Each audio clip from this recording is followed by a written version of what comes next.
comme d'habitude accompagné de Daniel. Bonjour Daniel. Bonjour. Aujourd'hui, du coup, on va parler un petit peu d'actualité sportive, parce que c'est passé beaucoup de choses, surtout dans le foot, évidemment. Et on va interviewer Eva Manginois pour la formation, une formation sur le sport. La Maison des Sports, Anaïs Santon-Royer. Du coup, on commence un petit peu avec un petit hommage à Dick Fosbury, qui est mort cette semaine à l'âge de 76 ans. Donc un grand athlète, surtout du saut en hauteur, qui a donné un nom à cette technique qu'il a inventée, où lui-même pensait que c'était infaisable par d'autres athlètes. Les gens arrivaient plutôt en ciseaux ou autrement. Et il a révolutionné son sport. Oui, c'était aux Jeux Olympiques de Mexico. Oui, en 68. Exactement. Et ça s'appelait le Fosbury Flop. Exactement. Il a d'ailleurs eu une médaille d'or et un record olympique avec tout ça en prime.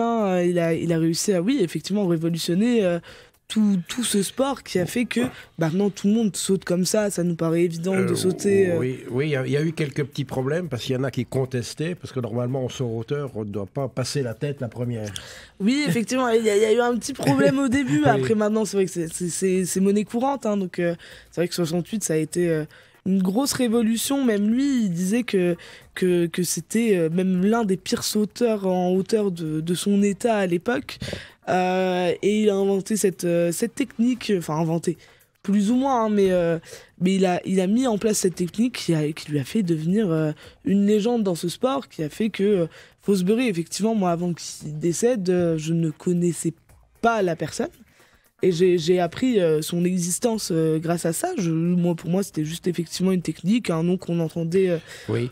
au JO, au championnat d'Europe, au championnat du monde, sans plus de réflexion que ça. Et c'est vrai que finalement, c'est un grand révolutionnaire de ce sport. Alors, je crois que tout le monde saute comme ça maintenant. Oui, tout le monde saute comme ça, parce qu'effectivement, c'est la technique qui permet d'aller le plus loin possible. Oui, parce qu'avant, ils sautaient soit en ciseaux, soit, oui, effectivement, en ventral. Ciseaux, c'était nous quand on était jeunes. Oui, non, mais effectivement, mais c'était les deux techniques qui étaient le plus souvent répandues. Donc, effectivement, des records beaucoup moins exubérants. Mais c'est vrai qu'il a eu, du coup, cette médaille d'or. Et puis, même lui, il était dans ce sens où il ne pensait pas ça possible par d'autres entraîneurs, pas par d'autres compétiteurs. Il était en mode, il pensait que c'était que lui qui pouvait faire cette technique, parce que effectivement tout le monde le traitait de fou, disait qu'il allait se tordre le cou, railler un petit peu sur cette technique, en disant que il allait se péter le cou, se faire un coup de lapin en sautant comme ça. Au final, pas du tout. C'est vrai qu'il le faisait déjà un petit peu avant 68, évidemment. Il a perfectionné, entre guillemets, sa technique. Mais c'est vrai que, du coup, tout le monde rigolait un petit peu de ça. Mais ça a été finalement approuvé largement. Mais je crois qu'il a gagné que cette compétition. Oui, il a gagné que les JO de 68, effectivement, après, il me semble. Je sais pas ce qu'il a fait, il n'a pas des choses très... Effectivement, il me semble qu'il a eu quand même pas mal de problèmes, oui. mais bon, j'en sais pas plus, je vais pas dire de bêtises. Non, moi non plus, mais pour juste parler, mais effectivement, oui, c'est vrai qu'il a été beaucoup critiqué, pardon. Donc bon, voilà, un petit hommage à ce grand monsieur, finalement, que peu de gens connaissent, bon, un petit peu plus, du coup, depuis l'annonce de son décès, et effectivement, mais c'est vrai que c'est quand même intéressant de voir comment un homme, des fois, peut révolutionner tout un sport et peut arriver à faire de grandes choses alors qu'il était critiqué totalement. On va parler un petit peu de la Ligue des Champions, rapidement, avec le Real qui a confirmé contre Liverpool, qui a gagné 1-0, un but de Benzema. Deux occasions un peu de part et d'autre, deux gros gardiens qui ont fait des beaux arrêts pendant ce match. C'est vrai que c'était le match un petit peu attendu, oui. à l'image d'un PSG Barcelone, désolé pour le traumatisme, mais effectivement, on pouvait peut-être s'attendre à une petite remontée, effectivement, comme le Real était un petit peu en mauvaise forme et que Liverpool avait justement fait de grosses performances, surtout contre Manchester United, tout le monde en a parlé. Forcément, on s'attendait peut-être à une petite remontada, comme on peut dire, dans ce milieu-là. Bon, au final, 1-0 pour le Real, largement qualifié, largement bon dans ce milieu, toujours leur compétition favorite. Un des grands favoris oui. pour le titre, comme toujours, hein, comme tous les ans, on en parle tout le temps. Mais c'est vrai, bon, il a fallu beaucoup d'arrêts de bons gardiens. La deuxième mi-temps était largement dominée par le Real, hein, quand même, par rapport à Liverpool. Première mi-temps un petit peu plus disputée, mais c'est vrai que bon, c'était un beau match à voir au final, hein, même si moins d'enjeux. C'était quand même sympa. Il y a eu aussi Manchester City contre Leipzig, avec le quintuplé d'Haaland. Oui, c'est à ce niveau-là, c'est surprenant. Hein. C'est hyper impressionnant, surtout effectivement en 8e de finale. Oui.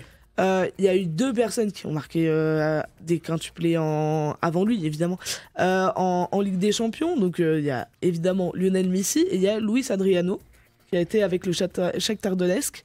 Mais là, c'était pendant les poules. Donc oui. Là, Lionel Messi, c'était effectivement aussi en 8e de finale. Donc c'est seulement le 2e joueur à marquer après les phases de poule un quintuplé. Ce qui est hyper impressionnant, hein, parce que 7-0, déjà, faut les mettre. Hein. Oui, à ce niveau-là, c'est quand même... C'est très impressionnant, surtout que le match aller a fini en 1-1. Oui, très disputé, aucun problème. C'est pas une petite équipe, quoi, je veux dire. Ah non, Leipzig... si ça avait été une petite équipe, on pourrait dire... Bon... Oui, bien sûr, et puis on est sur une équipe qui dispute le titre de champion d'Allemagne, donc vraiment une bonne équipe. Hein. Et c'est vrai que 7-0, bon après, Haaland, il a seulement 22 ans, hein, plus. C'est un Norvégien. Rappeler, hein. C'est un Norvégien, 22 ans. Effectivement, on peut peut-être limite regretter qu'il soit Norvégien pour ne pas le voir dans des grandes compétitions internationales. Voilà, se disputer un petit peu des titres, des fois plus internationalement.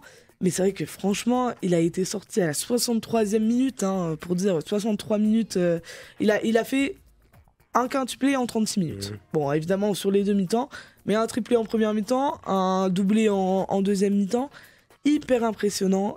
C'est dingue de voir ça. Ah oui. 22 ans. Alors, il y a toujours ce débat...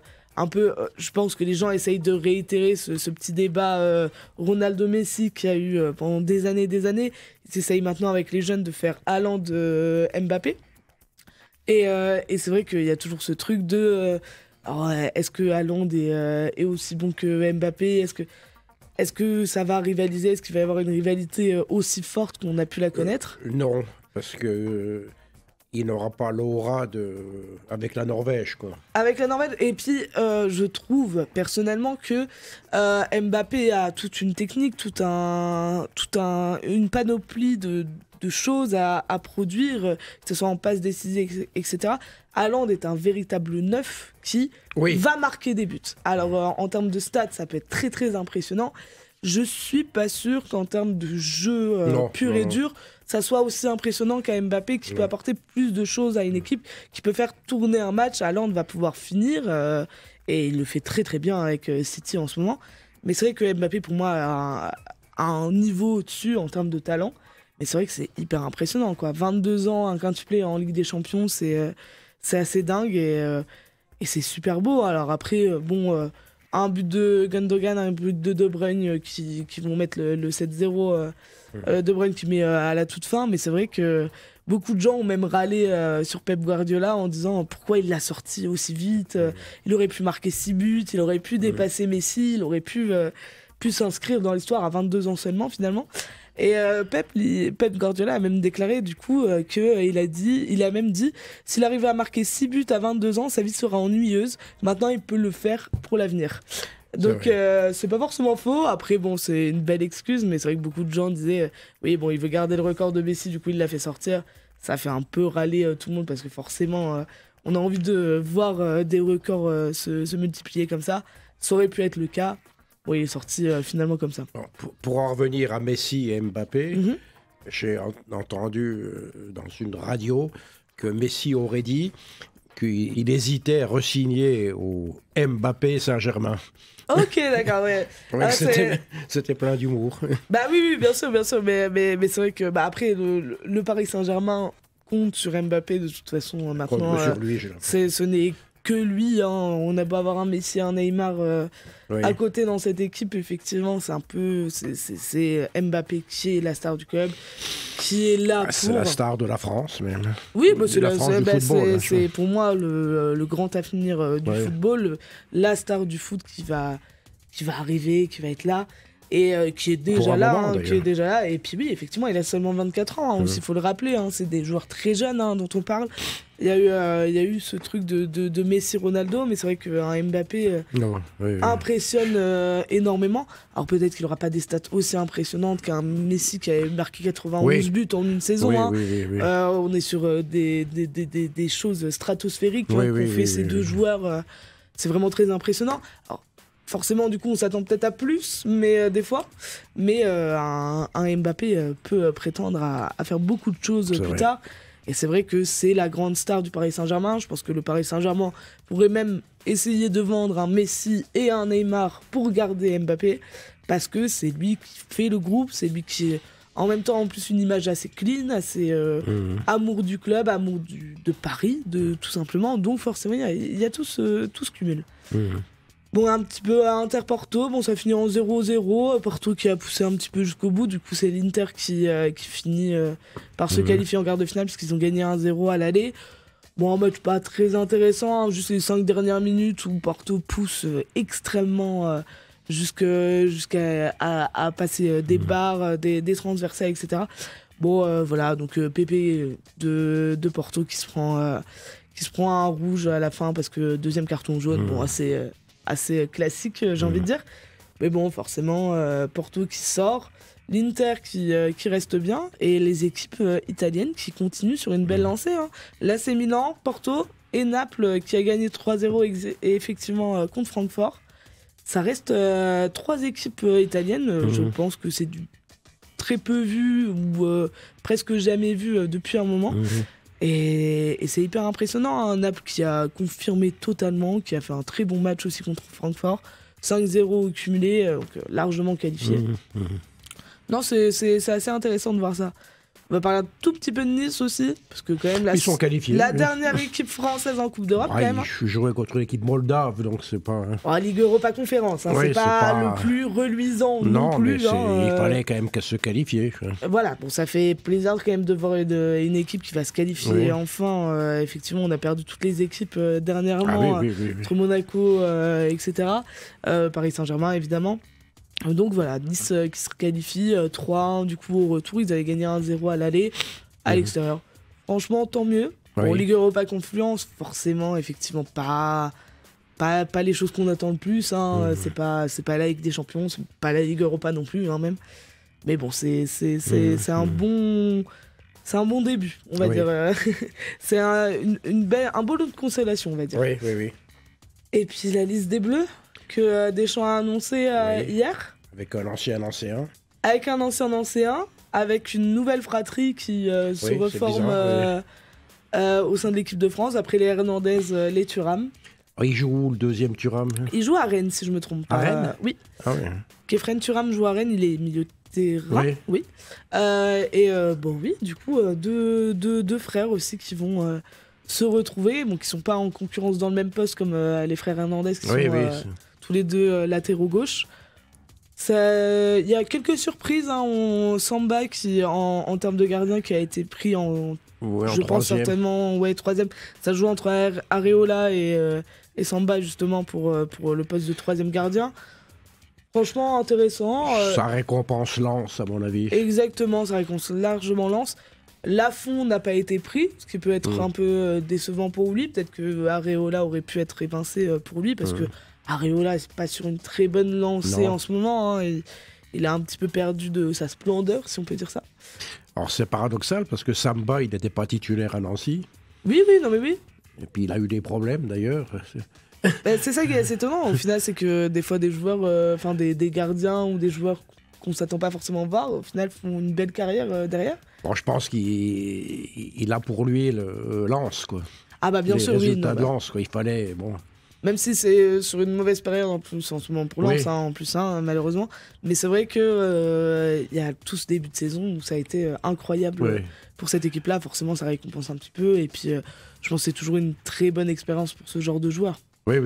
Puis c'est bien que ce sont les joueurs qui jouent dans les équipes françaises. Exactement, oui. Non, mais ça fait toujours plaisir. Après, il y a Mbappé, du coup, Deschamps, dans sa conférence de presse, j'ai pu l'écouter, j'ai pu la suivre, où forcément la question a été posée de... Maintenant qu'il n'y a plus Lloris ni Varane, est-ce que Mbappé va être capitaine finalement? Lui qui est vice-capitaine du Paris Saint-Germain maintenant, est-ce qu'il va être nommé capitaine? Parce qu'effectivement, on aurait pu penser à un Giroud, à un Griezmann qui sont plus expérimentés et là depuis plus longtemps.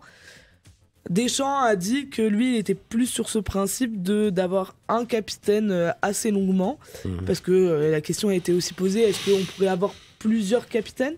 Où ça pourrait changer selon les matchs. Deschamps était, oui, non, je veux qu'il y ait un capitaine pour l'équipe. Il est jeune, ça pourrait promettre de belles années de capitanat en équipe de France. Mais en même temps, il a l'expérience aussi. Donc, ça pourrait pas être Giroud à 36 ans. C'est un petit peu plus compliqué. Même un Griezmann à 32 ans, si je me trompe pas. Il est, je pense, en fin de course aussi.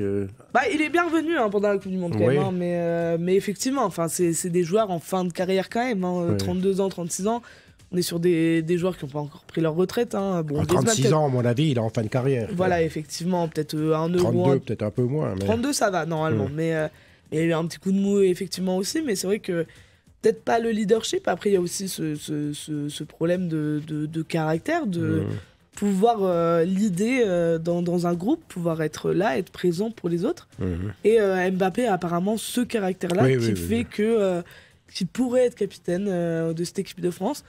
Ça serait super intéressant. C'est vrai que c'est quand même très jeune pour être un capitaine. 24 ans. Il commence à prendre de l'âge au fur et à mesure. Forcément, on dit toujours qu'il est très jeune, mais au final, effectivement, 24 ans, on est sur un peu les années de gloire de pas mal de joueurs au final. Mais en tant que capitaine, ça pourrait être très intéressant. Platini a été capitaine de l'équipe de France, il était jeune aussi. Oui, non, mais c'est pour ça, c'est des leaderships qui peuvent être pris très jeunes finalement. Et c'est intéressant aussi de voir un Mbappé s'avancer et réussir à s'imposer comme ça dans une équipe de France où il y a effectivement des plus anciens. Il n'a pas tellement de concurrence quand même. À part Griezmann et Giroud.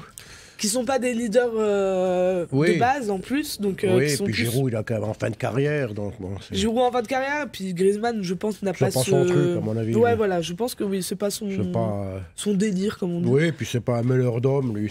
Non, effectivement, voilà, je pense que c'est plus dans cette envie de jouer, d'investir avec les autres. C'est vrai qu'un Varane avait aussi cette présence, un peu à la Lloris, du coup, justement un petit peu timide, mais qui sait gueuler quand il faut. Et puis derrière, il n'y a pas de gens...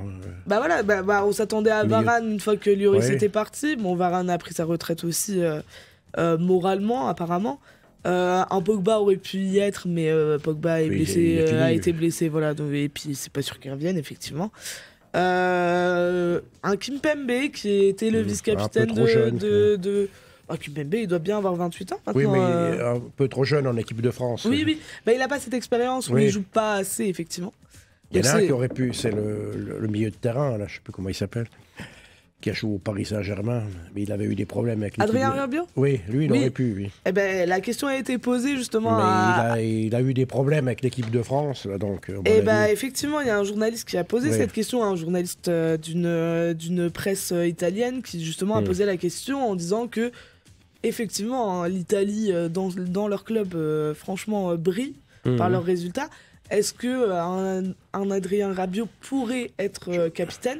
Il a répondu, à demi-mot, il n'a pas dit totalement non, ça ne sera pas le capitaine, mais c'était oui, je ne suis pas sûr qu'il veut prendre cette place-là, etc. Je pense qu'il avait des capacités, lui. Il pourrait avoir les capacités, mais effectivement, il y a eu aussi ce coup de réserviste en 2018 où il avait été réserviste, il a refusé d'être réserviste, qui avait créé une petite tension, forcément, où pendant un an, il n'a pas été sélectionné presque. Donc oui, effectivement, il y a ce petit truc-là. Après, lui, Deschamps était en mode qu'il reste bien, qu'il continue d'avoir des bons résultats, etc. Je pense que lui, il avait le profil. Oui, ce leadership. Après, c'est vrai qu'il y a beaucoup de casseroles, entre guillemets, aussi avec sa mère. On en parle beaucoup, hein, la mère d'Adrien Rabiot, où c'est un peu plus compliqué. Sa mère. Oui, sa mère avec toutes les paroles qu'elle peut sortir à la presse, etc. Où ça en a beaucoup parlé, donc je pense qu'il y a ce petit problème de vision de la chose et du foot. Et c'est plus compliqué. Mais c'est vrai que oui, la question a été posée et franchement, bon, c'est non. En tant que joueur et meneur, je pense qu'il avait le profil. Je pense qu'il a le profil effectivement aussi, mais bon, du coup, ça sera franchement à 98% sur Mbappé. C'est pas si mal. Ça promet un bel avenir et puis on va voir ce que ça peut donner pour le futur. La Maison des Sports, Anaïs Santon-Royer. On se retrouve du coup pour interviewer Eva Manginois. Alors vous êtes ici pour parler de la création d'un diplôme universitaire avec par une formation, c'est ça? Tout à fait, bonjour. Bonjour, excusez-moi. Donc, toujours avec Daniel, bien sûr. Du coup, je voulais vous demander à quoi sert du coup cette formation concrètement, pour à qui elle s'adresse finalement? Alors c'est une formation effectivement universitaire proposée par la faculté des sports de Nancy, qui vise à développer des compétences en matière de management associatif sportif, je précise bien parce qu'effectivement il y a des formations qui existent sur le champ sportif, mais là on s'est concentré sur l'association sportive. D'accord. Elle peut viser différents types de publics. On peut avoir des étudiants qui ont envie de se lancer dans une professionnalisation. On peut avoir aussi également des bénévoles investis dans des associations qui ont envie d'acquérir des compétences professionnelles pour s'investir dans ce domaine-là. On peut également aussi avoir des salariés qui ont envie d'évoluer et de monter en compétences au service de leur association. Oui, qui peuvent devenir, du coup, c'est pour devenir souvent directeur ou... Alors, responsable administratif pour accompagner les dirigeants et avoir une vue à 360 degrés, on va dire, puisqu'on fait le tour de tout ce qui concerne l'association et pouvoir être mieux à même de renseigner, d'informer, de mettre en place des actions conjointement avec les élus. Voilà. Très bien. Et du coup, c'est effectivement pour les salariés, c'est vrai que du coup, c'est... Qu'importe, il faut avoir un diplôme de bac quand même. Alors il y a deux prérequis pour rentrer dans le cursus. Le premier, c'est d'avoir un niveau bac, effectivement. Niveau ou bac? Pardon? Le niveau bac ou bac? Il faut avoir le bac. Oui, il faut avoir le bac. Le niveau 4 du coup des études, si je ne me trompe pas. Voilà. Et puis également avoir un engagement associatif, quel qu'il soit. Alors on peut être, ça va du dirigeant investi aux salariés comme je l'évoquais, ou aux bénévoles passionnés de sport, ou aux jeunes investis et engagés bénévolement dans son association. Mais effectivement, il faut avoir la fibre associative pour se lancer dans ce type de diplôme. Bien sûr. Et du coup... Bénévole suffit pas, il faut avoir le bac en plus. Voilà, c'est ça. Ouais. Oui, c'est un minimum d'études prérequis. C'est ça. J'avais vu qu'il y avait aussi quand même un petit peu de place pour, si vraiment quelqu'un était très investi dans le sport, ça pouvait passer sans le bac, si je me trompe pas, dans votre brochure.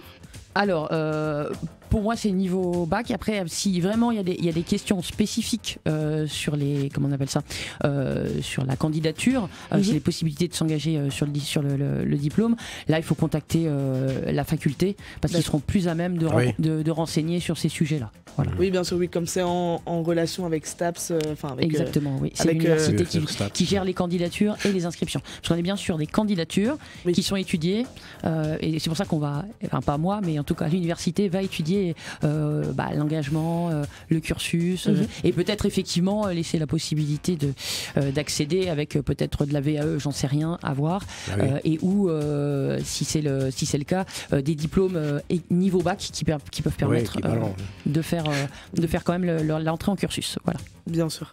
Et du coup, il y a combien de places dans cette formation justement, puisque il y a des prérequis pour y accéder, mais est-ce qu'il y a beaucoup de places ou peu Alors il y a surtout un minimum, on ouvrira une session à partir de 7-8 inscrits.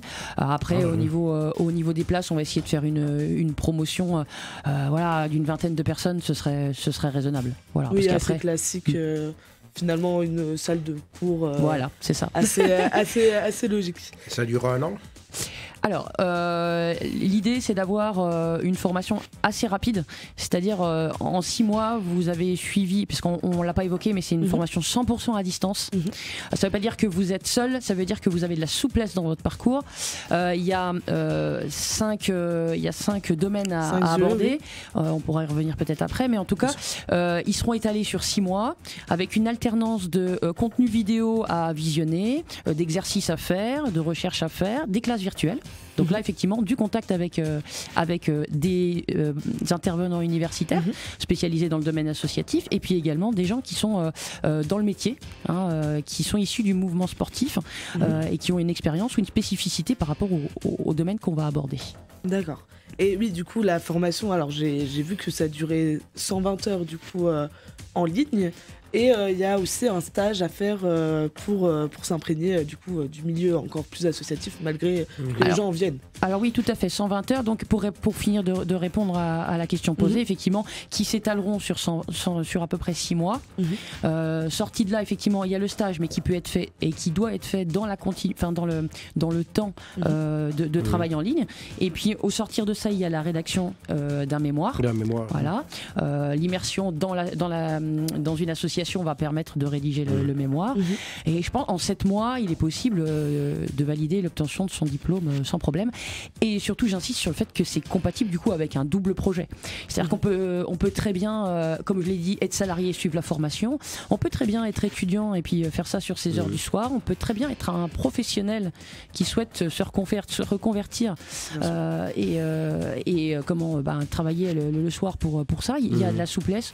Voilà. Le e-learning permet cette souplesse. Oui, bien sûr. Et puis le fait que ça soit en distance, effectivement, c'est du coup il y a des classes virtuelles, mais c'est effectivement plus des vidéos qu'on peut suivre un peu à n'importe quelle heure. Voilà, il y a une plateforme avec un accès effectivement 24 heures sur 24. Les classes virtuelles seront des temps présentiels calés, fixés avec les intervenants. Simplement, c'est là où je ne sais plus ce que je voulais vous dire. Il n'y a pas de souci. Ça reviendra. Oui, il n'y a pas de souci. Mais du coup, effectivement, c'est une formation qui est pratique aussi, oui, pour les salariés, parce que ça s'adresse même pas forcément que aux jeunes, ce qui est intéressant aussi. Et ça permet d'avoir en plus, du coup, le niveau licence après cette formation, si je me trompe pas, ce diplôme. Alors là, un bac plus 3, si je me trompe pas. Me poser une colle. Je crois avoir lu ça, si je me trompe pas, du coup, si je m'avance peut-être un petit peu trop, mais il me semble que ça permet en plus d'obtenir un niveau de licence, un niveau de certification plus élevé, donc... mais je suis pas sûre, je veux pas dire de bêtises. Moi non plus, donc on va se caler là-dessus. Mais effectivement, du coup, vous parliez des UE, donc des 5 grosses principales choses qu'il y a dans cette formation. Est-ce que vous pouvez nous en dire un petit peu plus sur... Alors au niveau du parcours de formation, il y a 5 contenus. Il y a un contenu qui va plutôt être sur l'organisation de l'association. Donc on va aborder les bases juridiques, l'environnement. On va parler de comment on doit administrer une association. Ensuite, il y aura un deuxième chapitre sur les finances. La comptabilité, on va partir de la base. Il y aura aussi, on abordera la fiscalité, les outillages pour les tableaux de bord qu'on peut mettre en place pour gérer une association. En troisième point, le management, parce que c'est vraiment ce qui fait la spécificité aussi de ce diplôme, c'est que les associations, tous ceux qui vivent dedans le savent, c'est qu'il y a des bénévoles. Donc comment on fidélise, comment on recrute ces bénévoles, comment on travaille avec eux. Ensuite, comment on s'occupe des salariés quand on a la fonction d'employeur. Donc il y a tout ce chapitre-là. Et puis le troisième volet, c'est comment on cohabite tous ensemble pour mener un projet qui correspond à l'association. Quatrième chapitre, c'est tout ce qui tourne autour de la construction du projet associatif, c'est-à-dire où on veut aller avec l'association, quelle est la volonté des élus, comment on construit les actions en fonction de ce qu'ils veulent mettre en place, et comment on le fait vivre, et il fait évoluer. Et le dernier point, c'est comment on met en place des actions, comment on développe son activité associative, et comment on la valorise par tout ce qui est communication. Donc là, on a vraiment un aspect 360. Très global de la chose, justement, puis qui est très intéressant, puisqu'effectivement, dans des associations sportives, il y a quand même souvent beaucoup de salariés, que ce soit les entraîneurs, les coachs, etc.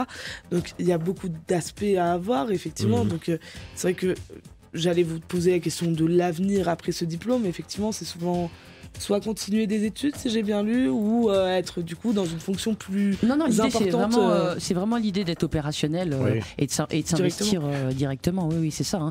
C'est qu'à un moment donné, on a la capacité d'avoir, on va dire, de l'outillage, des connaissances de base pour pouvoir évoluer rapidement et être opérationnel. C'est ça l'idée. Hein. Bah, ça s'adresse quand même aux bénévoles de clubs importants, quand même. Plus qu'aux tout petits clubs, quoi. Oui, après, à titre d'exemple, il y a des clubs qui sont intéressés, en tout cas certains bénévoles, pour pouvoir faire grandir leur club. C'est-à-dire d'avoir vraiment la connaissance des différents secteurs pour pouvoir structurer. J'ai l'information, je structure, ensuite je passe à la finance, j'aide mon trésorier, et on monte en compétences. L'idée vraiment, quand on a travaillé avec l'université sur ce dossier, sur ce projet-là, c'était vraiment le constat de base, c'est qu'il y a un moment un besoin d'aider à professionnaliser le champ associatif. Bien sûr. Voilà. Oui, d'avoir une vraie expertise une fois sorti et de pouvoir agir directement. C'est vrai que la comptabilité, c'est le deuxième chapitre de cette formation, comme vous dites. C'est vrai que c'est très important parce qu'effectivement, il y a des finances il y a des finances à trouver, il y a des finances à avoir. Donc, et puis, il faut payer aussi les gens qui travaillent pour ces associations. Et c'est très important. Mais c'est vrai que du coup, forcément, ce genre de formation sert à pouvoir faire évoluer. Et puis il y a aussi des gens qui ont peut-être des bénévoles ou même des directeurs qui ont peut-être besoin de ce genre de formation. Disons qu'on se rend compte que c'était le constat aussi du comité olympique qui représente un peu le mouvement sportif. Donc on a un peu cette expertise-là, c'est de se dire que l'environnement associatif a fortement évolué. Les exigences vis-à-vis des associations sont montées. Et on se retrouve avec des bénévoles qui ont envie de bien faire, qui ont surtout envie d'être sur le terrain et qui se retrouvent avec énormément de contraintes administratives. Hein, c'est structurel au niveau français, mais du coup ça impacte aussi les assos. Et au final, on se rend compte que des fois les dirigeants sont démunis parce qu'ils préféreraient être dans le terrain avec les jeunes, etc., à mener des actions. Et en fin de compte, tous ces aspects-là, vous parliez de la finance, les aspects, on voit combien d'assos dont les comptes sont peut-être mal présentés, il y a des erreurs, etc. Et de l'autre côté, on a une commune qui a donné une subvention et qui a envie d'avoir en face d'elle des comptes qui soient correctement présentés, etc. Donc il y a aussi ces aspects-là à prendre en compte. Puis c'est tout l'enjeu aussi d'une association, c'est de présenter pourquoi on est financé. C'est vrai que c'est assez compliqué, c'est des trucs beaucoup plus concrets et peut-être un petit peu saoulant pour beaucoup de monde. Hein. Forcément, l'administratif, c'est pas fait pour tout le monde. Donc c'est vrai que c'est hyper intéressant d'avoir une formation qui peut présenter, qui peut apprendre à des gens qui ont envie de bien faire, qui ont envie de s'investir pour... Un autre exemple, il y a des associations qui font des choses géniales. Le problème, c'est qu'il faut savoir les valoriser pour aller chercher les crédits, pour pouvoir continuer à développer. Et bien souvent, ils sont en peine, alors que ils font des actions qui répondent aux exigences et aux attentes de leur environnement. Donc c'est un peu ça nos constats. Il y a ce besoin d'outiller et de permettre de donner à l'association les moyens d'être, on va dire, plus efficace par rapport à ce qu'elle a envie de faire. Ouais, c'est exactement ça. C'est ça. Le problème, c'est que le monde associatif, sportif ou autre, a beaucoup évolué. Maintenant, on demande beaucoup de compétences finalement, alors qu'avant, on en demandait beaucoup moins. Et l'idée de ce diplôme, c'est de se former rapidement. On l'a dit également à distance, donc ça répond aux problématiques qu'on a vues, c'est-à-dire géographiques. C'est-à-dire qu'on a beaucoup de bénévoles qui, sur l'ancienne version qu'on voulait proposer aux bénévoles, le CFGA, ne pouvaient pas venir en présentiel parce que le haut du département, parce que le Lévillois ou le Toulois, enfin voilà, c'est très compliqué de se mobiliser 5 jours d'affilée pour une formation. Donc là, ça permet de la souplesse, donc mener un double projet, et surtout ça va certifier les compétences. C'est-à-dire qu'un bénévole qui a envie de donner à son assos et de se former, derrière il a un diplôme, qui est reconnu par l'université. Donc ça veut dire que professionnellement, lui, il peut valoriser ça à titre personnel. Donc c'est un double projet, mais c'est aussi un double enjeu, à la fois pour le mouvement sportif et l'association et pour l'individu. Oui, bien sûr, il y a tout à gagner dans l'individu, effectivement, parce que c'est vrai que c'est une formation rapide, effectivement. Il y a effectivement des gens qui peuvent pas se déplacer 5 jours parce que ça engage des frais personnels, que ce soit pour se loger ou pour se déplacer, effectivement. C'est ça qui est compliqué et c'est ça qui a permis, en même temps, un bien pour un mal, en 2020, toute cette numérisation des cours, etc., qui est un peu plus mise en place dans les universités, toujours même pour les étudiants, même des fois encore toujours. Et c'est vraiment bénéfique, effectivement, pour des gens en plus qui ont effectivement un travail ou qui ont des obligations autre part. Et ça permet de ne pas dépenser plus que de raison pour avoir ce genre de diplôme et ce genre de compétences et d'acquis pour leur avenir. Mais justement, cette formation pour les personnes qui veulent s'y inscrire, combien elle coûte ? Combien elle coûterait pour les gens du coup ? Alors il y a le coût de la formation et les frais d'inscription. Bon, les frais d'inscription universitaire c'est 170 € cette année. Ça, oui. Voilà. Et ensuite effectivement le coût de formation. Donc en fonction, vous avez possibilité de mobiliser des aides ou de financer de votre poche. Donc si c'est de votre poche, donc sans prise en charge, on est à 3 000 €. On est à 4 000 € avec prise en charge. Ça veut dire que par exemple les personnes qui sont bénévoles associatifs peuvent mobiliser quand leur association cotise par exemple quand ils sont employeurs, ils peuvent via ce qu'on appelle l'organisme paritaire de collecte de mobiliser des crédits pour se faire financer la formation. Ça peut être les salariés aussi également dans le cadre de leur plan de compétences, voir avec leur entreprise pour qu'effectivement leur OPCO puisse également prendre en charge. Pour les demandeurs d'emploi, c'est de voir effectivement auprès de leur mission locale. Il y a parfois des aides régionales à les mobiliser. Donc voilà, à voir après en fonction du profil de l'étudiant. Voilà. Oui, c'est vrai que tous les dossiers seront étudiés. Effectivement, c'est une candidature à envoyer sur un mail qui est sur. Du coup, c'est une formation. Du coup, faut aller chercher le formulaire d'inscription et puis le renvoyer par mail, c'est ça ? Sur le site de la faculté des sports, il y a un onglet formation et il y a un onglet spécifique formation à distance. Et vous retrouverez donc le diplôme GDESAS, donc c'est gestion et développement des structures associatives et sportives. Et dessus, vous trouverez effectivement la plaquette de présentation, le programme et le dossier de candidature qu'il faudra renvoyer à Sabine à l'université. Voilà, c'est ça. Sabine Richelot. Sabine.richelot@univlorraine.fr. Mais oui, effectivement, c'est vrai que c'est quand même compliqué. Alors effectivement, il faut savoir financer ce genre de choses. C'est vrai qu'il faut trouver des aides et il ne faut pas penser que c'est 3 000 € à mettre forcément de sa poche. Ça peut arriver et du coup effectivement, mais peut-être qu'il y a des aides à pouvoir apporter et ne pas se retrouver forcément à se dire qu'on doit tout financer. Et après, quand je parlais de projet de structure aussi, c'est qu'à un moment donné, peut-être que l'association peut envisager que c'est un investissement, voilà, par rapport à son développement. Voilà, soit par le salarié, soit par un bénévole qui est là depuis très longtemps, qui est passionné, qui a vraiment envie et qui redonnera.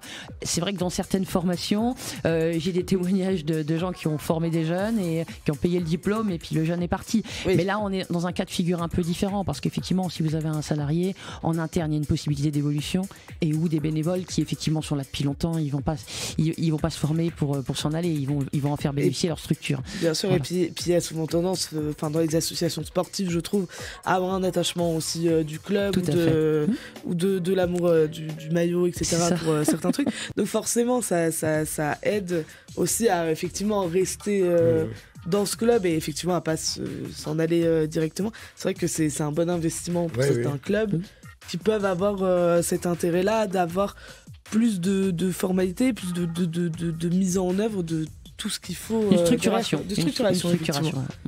Non, c'est vrai que c'est très important. Ça s'adresse à mon sens au grand club quand même. Après, tout est dans la définition du grand club. Non, mais je veux dire, ça ne s'adresse pas au club de quartier. Ça dépend de votre projet de développement. Petite activité, quoi. Ça dépend vraiment de votre projet de développement. Après, il est clair que par rapport aux prises en charge, c'est les salariés et les dirigeants qui ont plus de chance. Quand je dis dirigeants, c'est président, trésorier, secrétaire général, qui ont la possibilité d'être financés. Donc forcément, à un moment donné, faut quand même que ça ait du sens dans l'engagement qui est pris. Donc parce que ça va être quand même du temps. Ça va quand même être du temps. Donc effectivement, les petites structures qui vivotent, mais en tout cas qui gèrent leur projet seuls. Ok, mais par contre, dès lors qu'à un moment donné, on a des envies de se structurer et de grandir, ça peut répondre aux besoins. C'est sûr que pendant le cas d'une d'un club collectif qui joue en National, le National 2, National 3, ça correspond tout à fait à eux. Même plus bas, je pense. En termes de foot. Oui, même un peu plus bas, mais pas au plus bas niveau, quoi, je veux dire. Oui, je pense que district, effectivement, c'est peut-être un peu plus...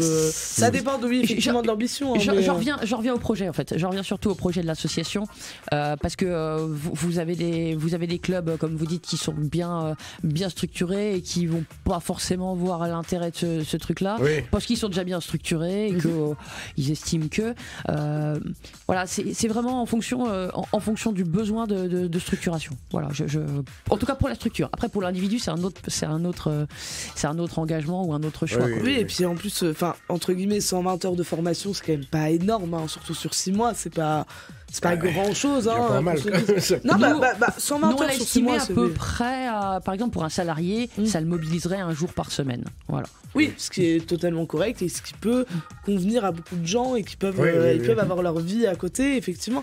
Alors effectivement, il y aura des cours du coup quand même mis en place où ça sera des horaires fixes, mais effectivement, on peut aussi se permettre de voir des vidéos le week-end, de se former le week-end. Ce sera vraiment limité. Effectivement, au niveau des classes virtuelles, on a essayé d'avoir un parcours où il y a des classes virtuelles, des temps d'échange possibles, de dialogue, etc. Pas se sentir seul. Bien sûr. Mais voilà, effectivement, de limiter ces temps-là. Je reviens sur le 100% distanciel. La tenue du mémoire sera devant un jury à distance également. Hein. Tout à distance, zéro contrainte. Oui, la soutenance sera aussi devant un jury. Zéro déplacement. J'allais en parler justement du mémoire. Et les animateurs radio ne sont pas autorisés à se présenter. À partir du moment où vous avez votre bac et puis vous êtes engagé dans une structure associative, vous êtes le bienvenu. Ça marche. ça marche super bien, mais c'est vrai que non, mais c'est très bien et c'est vrai que c'est très intéressant parce que beaucoup de personnes peuvent être intéressées sans forcément le savoir et c'est pour ça qu'il faut le faire connaître aussi. Parce que c'est vrai que ça peut permettre d'avoir un avenir professionnel aussi, hein, que ce soit dans lequel et peut-être des fois effectivement bouger au fur et à mesure, mais au moins d'avoir un acquis, des acquis et de pouvoir se présenter et avoir ces compétences qui peuvent servir énormément à ce genre d'association. Et spécifique, je rappelle, au monde associatif sportif, mais au milieu associatif surtout. Voilà. Dans un CV pour un futur directeur, ça compte. Hein, je crois que c'est fondamental parce que voilà, c'est vraiment une connaissance des écueils dans lesquels il ne faut pas tomber, des outillages adéquats. Voilà, la convention collective du sport. L'idée, c'est pas de la connaître par cœur. L'idée, c'est de savoir quel organisme mobilisé, qu'elle existe, qu'elle s'impose aux salariés. Ça allume des lumières, ça donne des réflexes et ça évite de tomber dans les écueils de base. Voilà. Oui, bien sûr. C'est ce à quoi la formation est destinée. De toute façon, un peu promouvoir ce poste et puis avoir des directeurs en devenir en fait au final. Des responsables administratifs plutôt. Voilà, c'est ça. Après directeur, faut voir après par rapport aux autres exigences qu'on peut avoir d'un directeur. Oui. Voilà. Mais parce que généralement on le met en responsabilité de tout, alors que là il s'agit surtout d'avoir les compétences pour accompagner les élus. Oui, c'est ça. Mais il y a quand même du management dedans, c'est vrai que ça joue quand même aussi. Tout à fait. Après c'est une question de délégation par rapport à la notion de directeur, ça va être de la délégation effectivement RH ou pas, Total ou pas. Bien sûr. C'est aussi des élections de toute façon, des directeurs forcément c'est avec un CA. Donc mais c'est vrai que c'est très intéressant, du coup ça permet de voir des gens, de pouvoir évoluer dans ces fonctions et pour les demandeurs d'emploi aussi, de pourquoi pas trouver un boulot suite à ça, dans une formation qui peuvent les intéresser, qui peuvent être dans leur passion. Ça c'est très intéressant aussi, c'est forcément souvent des gens passionnés qui sont dans des associations sportives. Tout à fait, oui, tout à fait. C'est pour ça que je parlais de fibres associatives et sportives, parce qu'effectivement c'est clairement ça. Et c'est encore plus bénéfique quand forcément on voit des gens passionnés qui ont envie de faire de leur métier, enfin de leur passion un métier. C'est forcément plus intéressant, il y a forcément beaucoup plus d'investissement ici et beaucoup moins de risques d'échec ou de... Tout à fait. C'est l'idée effectivement de l'étude des candidatures, c'est d'être sûr que les gens ne lâchent pas la formation en cours, parce que c'est à la fois pour eux, au niveau financier, pour la structure, c'est super intéressant. Bien sûr. Bon du coup on peut vous retrouver, donc effectivement le formulaire d'inscription on va essayer de le mettre aussi sur nos réseaux, mais effectivement du coup on peut le retrouver sur le site internet de la fac de STAPS, dans la formation du coup à distance, c'est ça ? C'est ça, onglet formation à distance, DU chez des As. Et ça se fait avec un an 6 Pas Pardon ? Il n'y a qu'à Nancy que ça se fait, en Lorraine. Et ben à distance comme ça, je crois qu'on est les premiers. Ouais. On est les premiers. Oui, c'était la volonté aussi du président de co-construire un diplôme qui permette de répondre à un vrai besoin, c'est-à-dire professionnalisation et minimum de contraintes. Oui, et surtout un diplôme à la clé, quoi. Voilà. Je me forme, je suis bénévole, je me forme, mais derrière j'ai un bagage. Bien sûr. Mais puis ce qui est tout l'intérêt aussi, puis j'ai l'impression que ça s'adresse quand même effectivement un petit peu peut-être moins à des étudiants ou à des gens très jeunes, mais plus ça peut aussi correspondre. Mais les jeunes post-bac vont, à mon avis, à mon sens, rarement s'orienter vers ce... Mais pas tellement de leur fait, mais plutôt du fait de leurs parents qui vont souvent leur dire le 100% distanciel, j'ai pas confiance. Mais je pense que quelqu'un qui est mature, qui est étudiant, qui est mature, qui connaît son projet, qui sait ce qu'il a envie de faire, là, il peut y aller. Ça veut dire qu'il peut faire autre chose à côté, il n'y a aucun problème.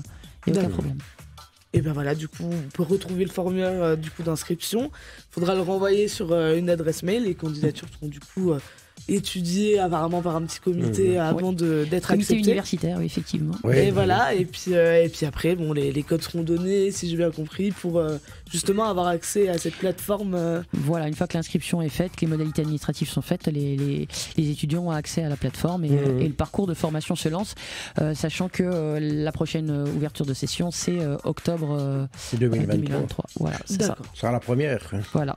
Donc oui, c'est finalement dans assez longtemps, mais il faut se préparer. Tout à fait, puisqu'il y a une mobilisation de crédit potentielle à faire qui prend un petit peu de temps. Bien sûr. Faut renvoyer le dossier de candidature.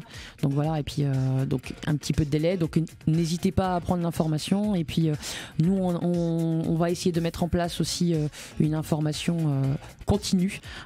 Et puis on est à l'écoute des demandes au niveau de l'université pour répondre aux questions, notamment effectivement sur les prises en charge et bien également sur les conditions d'accession au niveau des diplômes.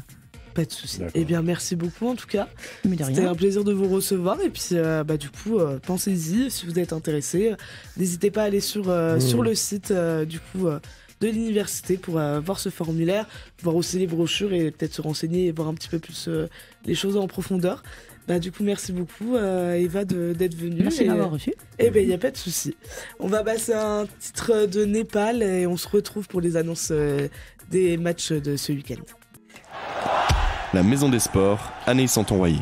On se retrouve rapidement du coup pour parler des matchs qui vont sont à venir ce week-end. Du coup, il y a l'HBC Souk Nancy, donc les garçons qui sont 4e qui vont jouer contre Épinal, qui sont 2e du coup dimanche à domicile, cette fois à 16h. Les filles qui sont 6e, qui sont plutôt bien remontées, qui ont fait des bons matchs dernièrement, qui vont jouer contre Mulhouse, pareil, toujours sur place. Ils sont 2e, effectivement, donc une grosse équipe. Les équipes alsaciennes sont... Ouais, mais ils ont gagné le coup à Strasbourg. Oui, donc oui, c'est vrai que Strasbourg, qui sont premiers, ça peut être pas mal. Il y a le Nancy Handball, donc les garçons qui jouent contre Dijon, qui sont premiers. Alors Nancy, qui est 7e. C'est ce soir à 20h, ça va être un petit peu compliqué. Ouais, c'est vrai que c'est une grosse équipe Dijon en plus, donc ça va être un petit peu plus compliqué. Mais on va voir, un exploit n'est jamais impossible. Et la SNL, là, on va passer sur un petit peu de foot, qui sont 11e, qui sont bien redescendus après finalement une égalité plutôt bien méritée, qui vont jouer contre Châteauroux. Ils sont juste au-dessus d'eux, 10e dans le classement, donc ce soir à 19h30 à Marcel-Picot. Oui. Il faut gagner, il faut gratter des points. Ils ont une semaine, ils ont 3 matchs dans une semaine. Là. Oui, ils ont plutôt pas mal de matchs. C'est vrai que ça va être assez compliqué. Il ne faudra pas se rater. Là. Il faut vraiment pas se rater et je pense que ça peut se faire assez bien. Les filles de la SNL, toujours, qui sont 4e, qui vont jouer contre Safat. Je n'ai pas du tout la prononciation, mais c'est pas grave. Qui sont 10e, donc ça devrait être assez tenable. C'est pareil, c'est dimanche à 14h30 par contre. Donc ça sera du coup dans cette ville que je n'arrive pas à prononcer. Oui. Et Champignol qui est 11e, qui va jouer contre Bischheim, qui sont les premiers. Du coup, ce samedi, ça va être à Champignol. Il faut venir les supporter et on va voir comment ça se passe. Mais on espère aussi une victoire. Ils ont intérêt à gratter des points pour rester dans la course au maintien. Ok. On se laisse du coup là-dessus. Je vous souhaite une bonne fin de soirée. Merci à toi Daniel d'avoir été avec moi. Merci à Eva Manginois qui a été avec nous également. Et puis bonne soirée. Au revoir. RCN, www.rcn-radio.org.